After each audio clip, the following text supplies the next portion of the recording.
শুরু করছি আজকের ডেইলি কম্বো। 20শে আগস্ট ডেইলি কম্বো হচ্ছে, প্রথমে আমরা প্লে সেকশনে যাব, গিয়ে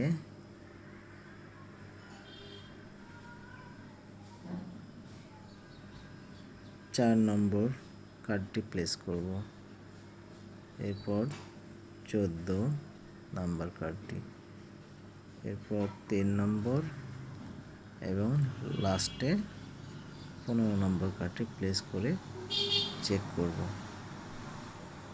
এরপর ক্লেম করে নেব।